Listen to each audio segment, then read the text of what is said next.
Mary and I were once the kind of couple people envied, until we became enemies who wanted nothing more than to destroy each other.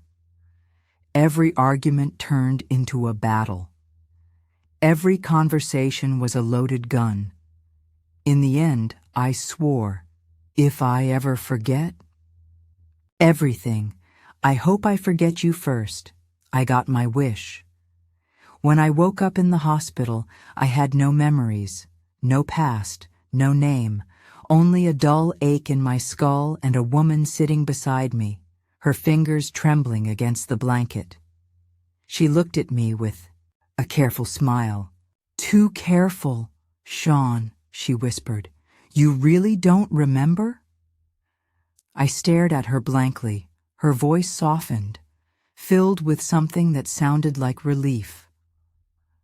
"I'm Mary, your wife." A lie. I didn't know why I felt it so clearly, but something inside me rejected the word wife. My hands curled into fists, and a wave of nausea hit me. I was taken back to a luxurious mansion. They told me it was mine, that I had built an empire, that Mary had stayed by my side through everything. I believed it. For a while, until I overheard her whispering to someone in the dead of night, "We should have let him die." Something cracked inside me, a dull, sickening snap, and then Sandra arrived, a woman with cold eyes and a cruel smile. She leaned close, her breath warm against my ear. "Poor thing," she whispered. "Lost his money, his memories, his empire." Her fingers traced my jaw. "Tell me, Shawn, do you know who betrayed you?" And then it hit me. Flashes of blood, a contract, a gunshot, and just like that, everything came back. The lies, the betrayal, the faces of those who stole my life. They thought I had forgotten, but I remember everything now, and I will make them all pay. I should have died that night. By all logic, I shouldn't be breathing. I remember now, the gun pressed against my skull, the sound of the trigger clicking, the sharp burn of betrayal ripping through my body. And yet, here I am, alive, a man who lost everything, my name, my fortune, my memories, and the woman who sat beside my hospital bed every day pretending to care. Mary. She called herself my wife. She played the devoted, heartbroken woman, watching over me, feeding me lies wrapped in honey. "Shawn, do you remember now? We were so in love. Everything we built, it's all still here, waiting for you. Lie, lie, lie." Even without my memories, my instincts rejected her touch. She'd reach for my hand, and my body would flinch before my mind even registered it. There was no love here.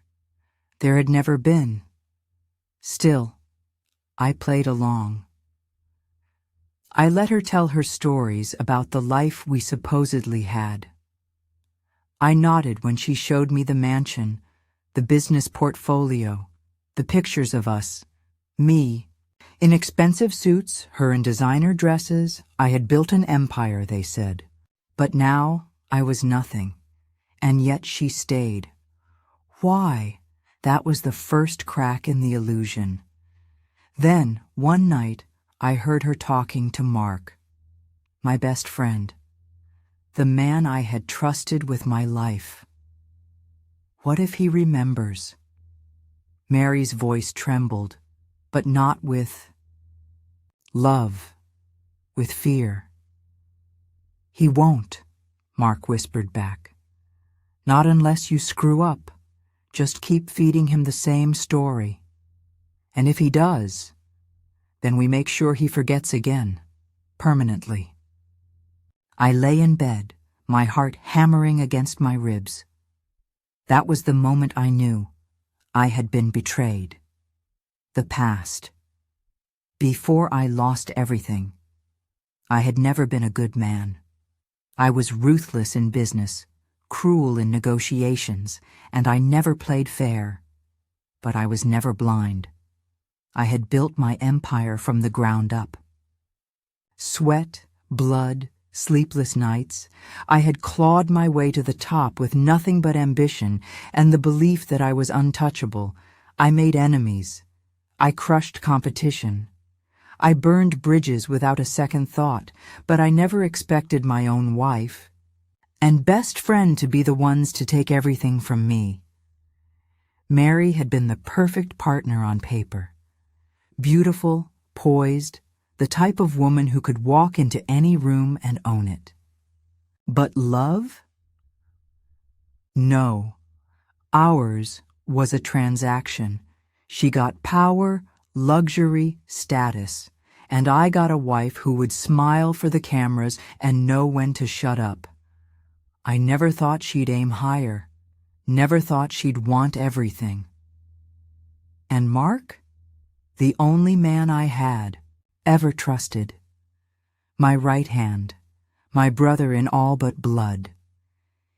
He was standing behind me the night I lost everything. I remember now, his voice low and mocking. Sorry, man, but you were getting too powerful, too dangerous. You should have known. Everyone's replaceable. Then, the gun. Then, darkness. The present. When I started to remember, the night Sandra arrived, I realized the game was bigger than I thought. She was dangerous, calculating. The kind of woman who smiled like a viper sizing up its prey. She didn't pretend to care. She knew. Lost your memories, huh? She murmured, sipping her wine. How tragic. I said nothing. She leaned closer. Tell me, Shawn, if you lost your memory, why does your body still react like it remembers everything? She was testing me. I could feel it, so I played dumb. I don't know what you mean. Her smirk deepened. Liar. Sandra was one of them. She knew exactly what had happened to me, but she didn't pity me.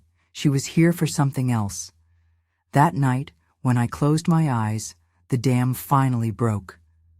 Flashes, gunshot, blood, betrayal, contracts being signed in my absence, Mark, laughing, Mary, kissing him, Sandra, watching. My mind split open, and the truth poured in. They thought I had forgotten. They thought they had won. But now, I remember everything, and I will make them regret every single lie they ever told me. I should have died. They had already written my obituary before my body even went cold. Mary and Mark must have toasted their champagne glasses the night I disappeared, thinking they had successfully wiped me off the board. They were wrong, because I was back, and now every word, every touch, every fake, sorrowful look Mary gave me was a game. She had no idea that I remembered everything. Mary was careful. She knew exactly how to mold the story she fed me. She acted like a devoted wife, grieving the husband who had lost everything. You were in an accident, she told me with sad eyes. We almost lost you. Your memory will come back. Don't force it.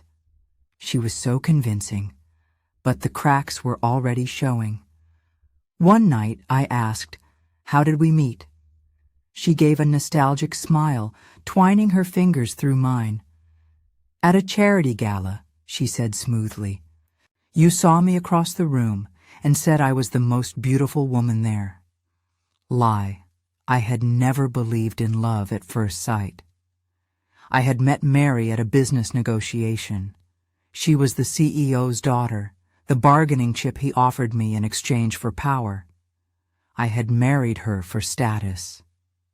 She had married me for wealth, and yet she sat there, fabricating a love story that never existed. I let her lie, because I knew what was coming.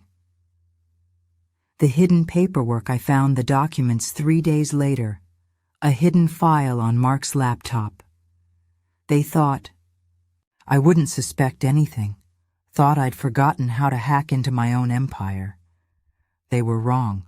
The files were a gold mine of betrayal. Company shares, signed over to Mary.offshore accounts, drained and transferred, power of attorney, given to Mark. They had erased me, legally, financially. I no longer existed. I clenched my fists as I scrolled through the files, my heart pounding. They took everything, and now they were playing house in my mansion, waiting for my inevitable downfall. I exhaled slowly, forcing my fury to settle. Let them think they're winning. I had something they didn't, the element of surprise. It happened right in front of me. Mary had been so careful, so controlled, but her mask slipped when she thought I wasn't watching. One evening, I was heading downstairs when I heard her voice, low, urgent. "Mark, not here." A pause. "Relax, he doesn't suspect a thing." I stopped dead in my tracks. Mark's voice followed, amused. "How long are we keeping up this little act?" I leaned closer. My fingers curled around the railing as I peeked through the dimly lit hallway. Mary stood in front of him, one hand pressed against his chest. His arm was looped, lazily around her waist, fingers ghosting over her hip. I had kissed those lips. I had called that woman my wife. Mary chuckled, her nails dragging lightly over his shirt. "Not long. Once everything is settled, we'll get rid of him." Get rid of him. She had tried to kill me once, and now she was planning to do it again. My nails dug into my palm. The rage that burned through me was unlike anything I had ever felt, not because of the affair, because they were both so sure they had won. They had no idea I was watching, no idea that their carefully built kingdom was about to collapse. The next morning, Sandra showed up. She sat across from me, stirring her coffee, a knowing smirk playing on her lips. "You look like a man who just learned he's been sleeping with a viper," she mused. I sipped my drink, keeping my expression neutral. "Should I be surprised?" I said coolly. She laughed. "You tell me." Sandra had always been a mystery. She wasn't Mary. She wasn't Mark. She was something else, a player without a clear side. "You really don't remember anything, do you?" she murmured. Tilted my head. "Why do you care?" Sandra leaned in. Her eyes gleamed, sharp and calculating. "Because, Shawn, I was the one who warned you before they tried to kill you." My grip tightened around my coffee mug. She smirked. "Surprised?" I said nothing. Sandra exhaled dramatically, leaning back. "You really were an arrogant bastard before you lost your memory. Thought you were untouchable." I stared at her, every muscle in my body wound tight. "So tell me," she continued, tapping her nails against the table, "now that you know the truth, what are you going to do about it?" I watched them. Mark, my best friend, the man who stood beside me for years, always calling me his brother. Mary, my wife, the woman who swore she would stay by my side through everything, both of them plotting my destruction, both of them laughing in my house. Drinking my wine, living my life, and they thought I didn't know. I was standing on the edge of a war, staring at the battlefield, knowing I couldn't strike just yet, not until I made them feel the way I did. The nights were the worst, when the house was silent, when Mary was asleep in the master bedroom, when Mark had left for the night. That's when it came creeping in. The weight of everything I had lost. I didn't just lose money, I lost control.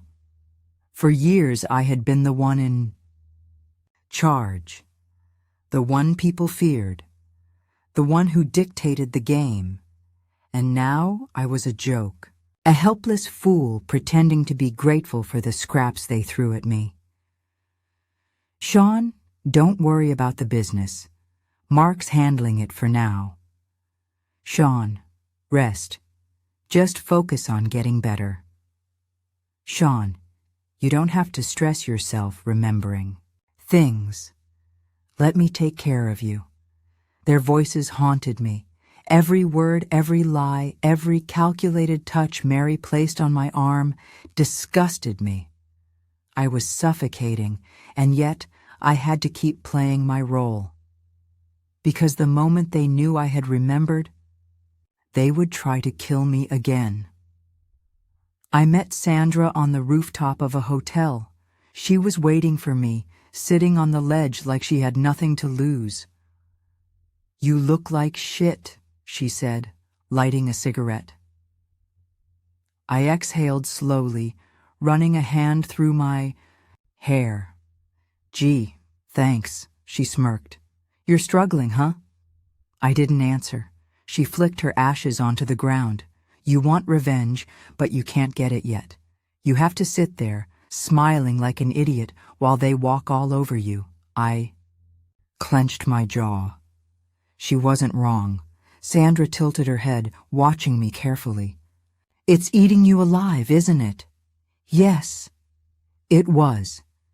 Every second in that house, every fake moment I had to share with Mary felt like swallowing glass. Every time Mark patted me on the shoulder like a brother, I wanted to break his face. Sandra leaned forward, her voice softer. "You can't lose yourself now, Shawn. If you do, they win." I let out a sharp laugh. "They've already won." She narrowed her eyes. "Not yet." I looked at her. "Not until you destroy them the way they destroyed you."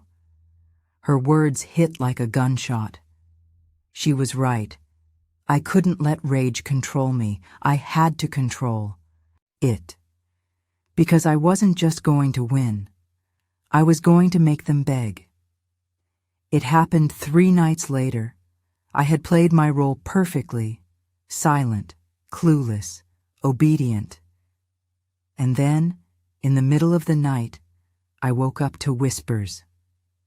Mary and Mark. I stepped out of my room, careful not to make a sound. The voices came from her bedroom. "You should stay tonight," Mary whispered. "It's too risky." "You really think he'll remember anything?" Mark asked, amusement in his voice. "No," she sighed. "Even if he does, he's powerless now." Mark chuckled. "That's true. Who would believe him?" I felt something inside me snap. I knew they had betrayed me. I knew they were planning to kill me. But he was in my bed. He was where I used to be, and I was standing outside like a forgotten dog. I forced myself to breathe, to keep calm, to turn around, because I wasn't going to react. Not yet. Not until they suffered. The next morning, I smiled at Mary over breakfast. She smiled back. Mark poured himself coffee at the counter, relaxed, carefree. I watched them both, nodding at their small talk, pretending to listen, and in my mind, I had already started counting the days until they fell apart, because now the real game begins. I didn't have to wait long. Their downfall began faster than I expected. Mark's confidence was slipping. Mary's patience was cracking. And then the first real crack shattered everything. It started with a bank statement, one that Mark never meant for me to see. I found it tucked into a drawer in his office, a hidden offshore account, under my name, my money, my empire, transferred behind. My back, a slow smirk curled at my lips. They had been careful, but not careful enough. They thought I was still an idiot, wandering blindly, relying on their scraps. They never expected me to be watching. I took the statement, folded it neatly, and placed it back. Because I didn't need evidence. I needed them to destroy each other. That evening, I sat beside Mary in the living room, flipping through a book like I wasn't planning her demise. Then I casually said, "Mark seems stressed lately." Mary stiffened. I pretended not to notice. "Maybe it's the business," I continued. "Or maybe something else?" Her fingers gripped the wine glass a little too tightly. "What do you mean?" she asked, forcing a smile. I shrugged. "I don't know. I just overheard something interesting today." I could see the panic flash in her eyes just for a second. "Good." I let the silence stretch, let her mind spin. Then, just as I saw the doubt creep onto her face, I smiled. "Forget it. Probably nothing." Then I walked away, leaving her alone with her thoughts. Mark came home late that night. I wasn't there when they argued, but I heard it. "Where the hell were you?" Mary's voice, sharp and accusing. "What's your problem?"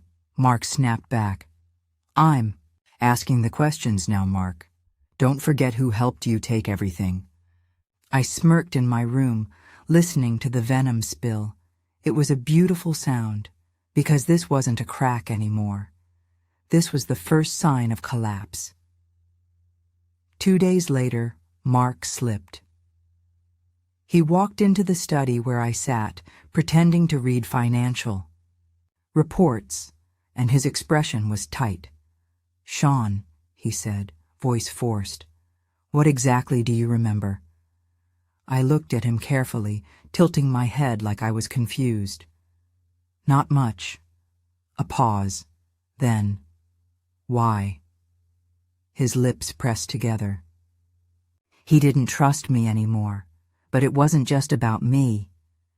Mark was realizing he didn't trust Mary either, and I was going to make sure he never did again.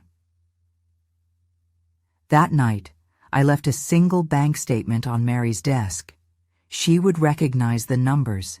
She would see the offshore account, the one under my name, the one Mark never told her about. I could already picture the chaos that would follow. Because now, Mary was about to destroy Mark for me, and I would sit back and watch it burn. Everything was falling apart. I could see it in the way Mary paced around the house like a caged animal, the way Mark's voice grew sharper every time he spoke to her. They didn't trust each other anymore. They were turning on each other, and all it took was one single bank statement. The poison of doubt had been planted. Now I just had to wait for the kill. It happened late at night. I was in my room, pretending to be asleep, when I heard glass shatter. Then Mary's voice, shaking with fury. "You lied to me." I smirked in the darkness, right on schedule. I got up, quietly moving toward the hallway. "What the hell are you talking about?" Mark barked back. "The account, Mark, the money. You told me we drained everything." A silence so thick it was suffocating. Then, Mark's voice, low, dangerous. "Where did you hear that?" Mary laughed, a bitter, broken laugh. You think I'm stupid? You've been hoarding money behind my back, planning to cut me out. Another crash, more glass breaking. They were destroying each other. I leaned against the wall, watching two people who had once conspired against me finally devour each other. Perfect. Then came the second part of my plan. I walked into the kitchen the next morning, casual, relaxed. Mary sat at the counter, a cup of coffee in her hands, but her fingers trembled against the mug. I pretended not to notice. "Rough night?" I asked. She flinched, then forced a smile. "Nothing to worry about, darling," she said sweetly. Lie I took, a sip of my own coffee, setting the cup down with a soft clink. Then, without looking at her, I said, "I saw Mark leaving last night." She froze. I kept my expression blank. He looked upset. Mary's knuckles went white. "Where did he go?" she asked too quickly. I shrugged. "I don't know, but he had a suitcase." A beat of silence. Then I looked at her carefully. "Is something wrong?" She shook her head too fast. No, everything's fine." Another lie.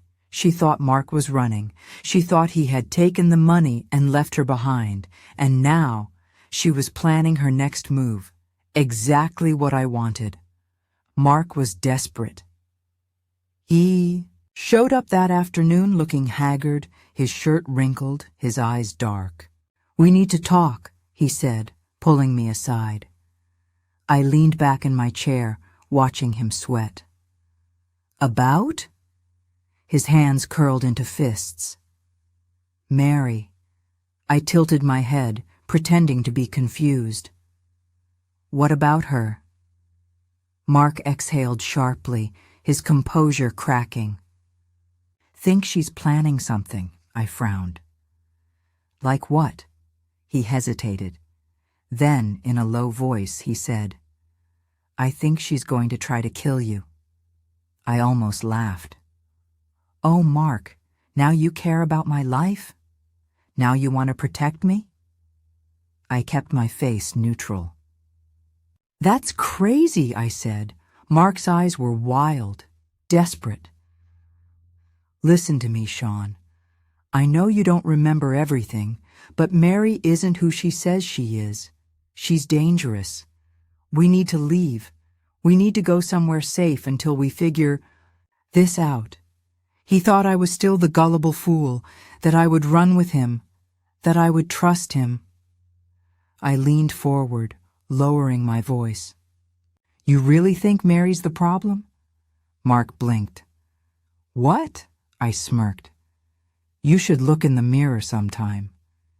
His face drained of color. He knew I remembered, and in that moment I saw it. Fear, not of Mary, of me. That night I made sure Mary found Mark's suitcase. I left it in the hallway, half-packed, just enough to look suspicious. And just like I planned, I heard her footsteps creeping toward his office at midnight. I waited, silent, listening. Then, the sound of a gun being cocked. I smiled. Showtime. Mark must have heard her coming, because when I reached the doorway, they were already screaming at each other. "You lying bastard," Mary spat, aiming the gun at him. "You were going to leave me." "You're insane," Mark shouted back. "You're the one who planned all this." "You killed him," she shrieked. "You wanted everything for yourself." Mark's face twisted in rage. "You were the one who pulled the trigger." I stepped forward, clapping slowly. "Wow, so much honesty. You should have tried this sooner." Both of them froze. Mary spun to face me. Her breath hitched. Mark went still. Their worlds crashed in that moment. Because I wasn't confused anymore. I wasn't weak. I remembered everything, and I had won. I picked up the second gun I had placed in Mark's drawer earlier. Their eyes widened. "Now here's the fun part," I said smoothly. "Only one of you is leaving this house alive." Mark's hands shook. "Shawn, wait!" Mary's voice was shrill. "We can fix this," I smiled. "No, you can't." I threw the gun between them. "Fight for it." They didn't hesitate. Mark lunged first. Mary fired. The bullet hit him square in the chest. He collapsed, blood pooling beneath him. Mary gasped, dropping the gun, trembling. I stepped forward and picked it up. She stared at me, and then she realized. This had been my plan all along. Her lips parted. "Shawn, please." I pressed the barrel against her forehead. Her breath shuddered. I didn't pull the trigger. Instead, I smiled and whispered, "You should have made sure I died the first time." Then I called the police. The story the police received, a tragic domestic dispute. A woman killing her lover in self-defense. By the time they arrived, Mary was curled on the floor, shaking, crying, covered in Mark's blood. She tried to explain, tried to blame me, but I was the poor, memoryless husband. The victim, the man who had suffered an accident and only wanted his wife back. I walked out of that house, free. Mary? She left in handcuffs. The moment the door closed behind her, I let out a slow breath. Finally, it was over. I walked out of that house without a single stain on me. The chaos, the blood, the lies, all left behind. Mark was dead. Mary was in handcuffs. And me? I was finally free. Mary's case became a media frenzy. A wife who had killed her lover, a husband who had survived a tragic accident only to witness his world collapse. The prosecution tore her apart.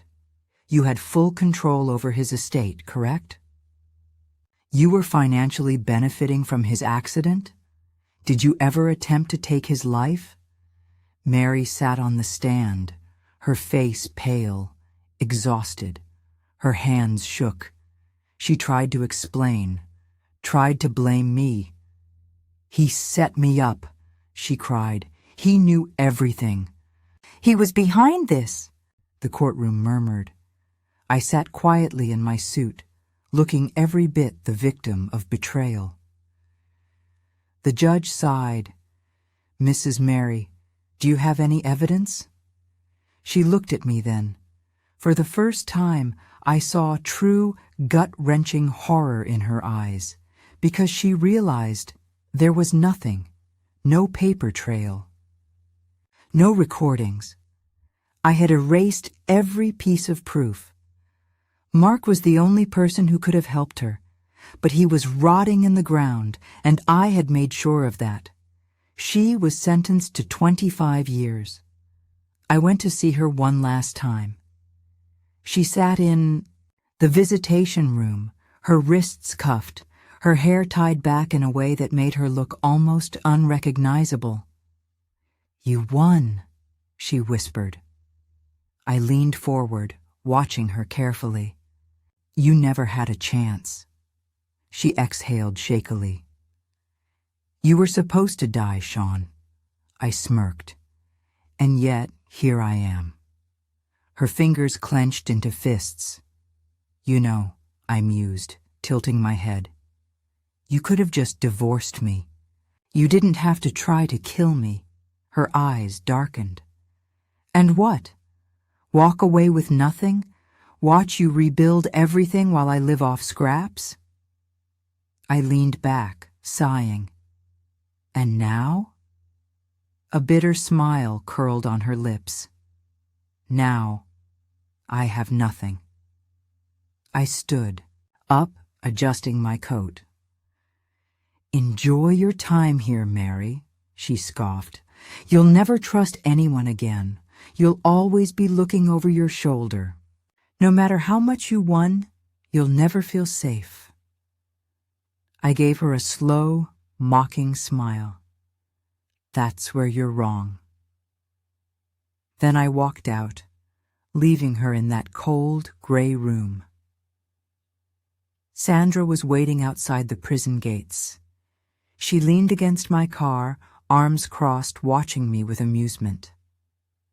How does it feel? I sighed, stretching my fingers. Like I can finally breathe. She smirked. So what now? Gonna rebuild your empire? Go after the people who doubted you? Or just disappear? I opened the car door, pausing. For the first time in a long time, I didn't have an answer. Sandra took a step closer. You're free now, Shawn. You can do whatever the hell you want. I glanced at her. Sandra had never betrayed me. She had watched from the sidelines, waiting to see if I could crawl out of the grave they dug for me. Now she was the only person left standing beside me. I smirked. How about a drink? Her eyes glowed with amusement. I thought you'd never ask. I slid into the car, feeling the weight of the past finally lift. No more betrayals, no more shadows. I was back, and this time I was untouchable.